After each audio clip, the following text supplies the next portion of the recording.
You've been lied to. Businesses are using sentence answering to infiltrate your own thoughts. See, humans evolved to trust everything that was said to us, but nowadays, businesses and technologies are using exactly that to condition your thoughts. So today, I'm going to be teaching you what sentence answering is, where is it used the most, why companies and people use it, and how can you use it for your own good, and how to protect yourself from it.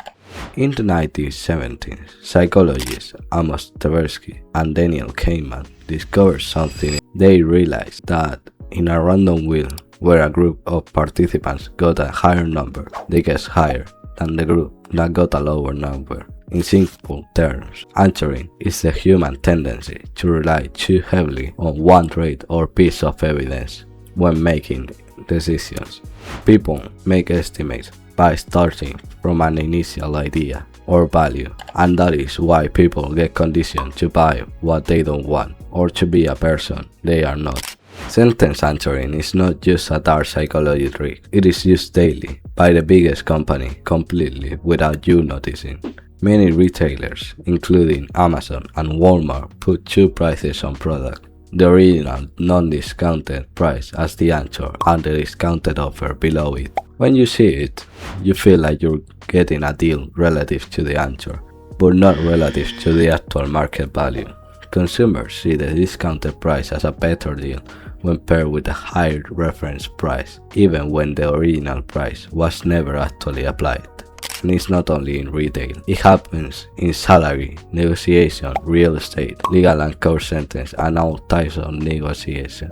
In 2011, a study found that bosses asked questions about your past salary so they could pay you as low as possible. But a lot of lawmakers realized this wasn't fair, especially because it kept women and minorities trapped at lower pay scales. Selling real estate is the same thing. Companies put the prices higher than they should be, so you try to negotiate to make it less expensive when you are actually paying the same or more than the company intended.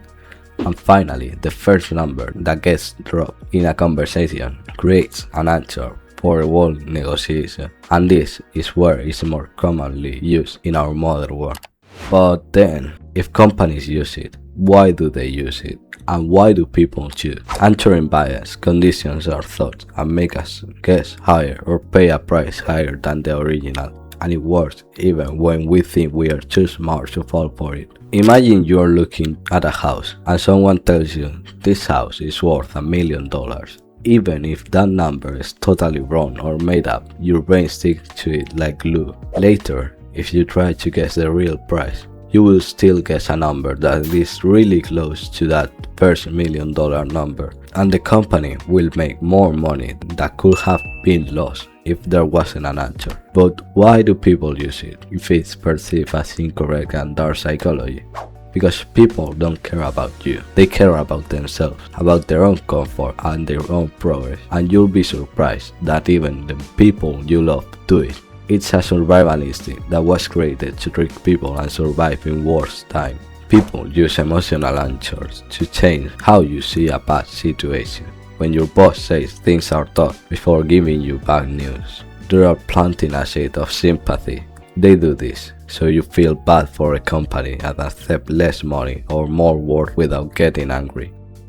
Second, people use price answer to make expensive things look cheap. When a salesperson mentions a high number, they do it to trick your brain calculator. They want you to focus on how much money you are saving instead of looking around to see what the service is actually worth, trapping you with the answer. Third, they use trap answers to make you look like the bad guy.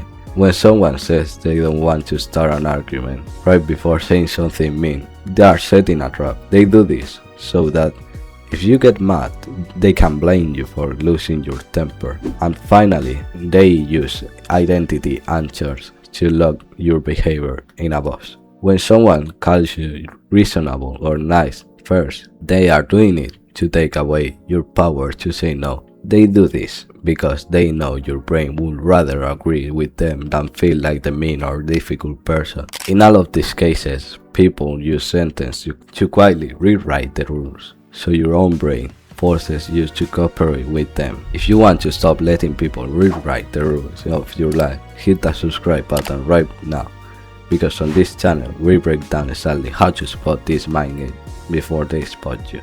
Now let's talk about how to defend yourself.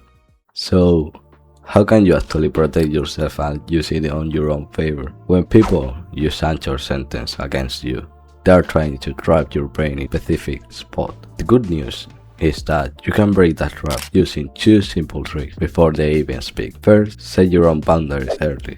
Before you walk into any meeting or negotiation, decide your own number of rules in your head. If you already know exactly what you want before the other person opens their mouth, the first sentence won't be able to shake your confidence. Second, shatter their single number. If they do manage to throw a giant number or a heavy sentence at you, don't let your brain stare at it. Instead, immediately force yourself to think of 3 or 4 completely different numbers or explanations. By filling your head with other options, you instantly make their answer useless and take away its power over you. Basically, you are refusing to let them park your boat. You are choosing your own spot before they can even drop their answer.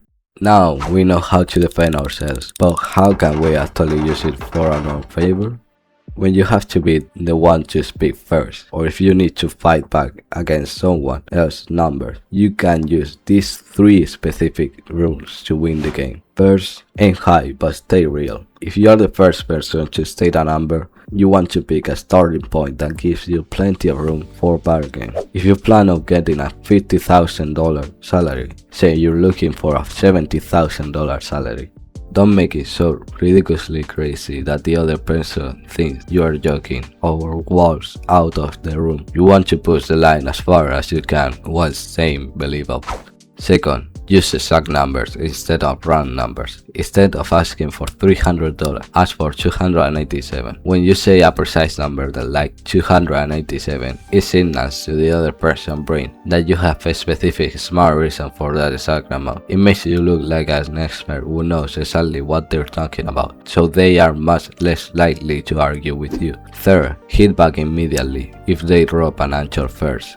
If the other person beats you to the punch and throws out a bad number, do not just sit there in silence or say that seems low. You need to instantly drop your own counter answer. Put a completely different number or a totally different idea on the table right now, so the answer doesn't have time to trap your brain. Imagine you want $400 for your used laptop. The buyer walks in and drops a low answer. I'll give you $150. If you say that's low, you lose. Your brain panics and starts adjusting to the number. Instead, hit back with the counter answer. Actually, with the upgrade, the price is $450. Learning to fight back against this psychological trap is exactly what real mental toughness is. It is all about building resilience, and if you want to master how you stay strong, keep your boundaries and never let external forces control your life. I wrote a whole book about it. You can grab my new book on building ultimate resilience at the link in the description below. The truth is, answers are everywhere. Every single day, someone is going to try to plant and sit in your head to get you to act, spend, or think the way they want you to do. If you're not prepared, you're going to get tricked. But starting today, you have the skills, you have the counter answer. The next time someone tries to drop an answer on you, don't let them park your boat. Drop your own first. See you in the next video.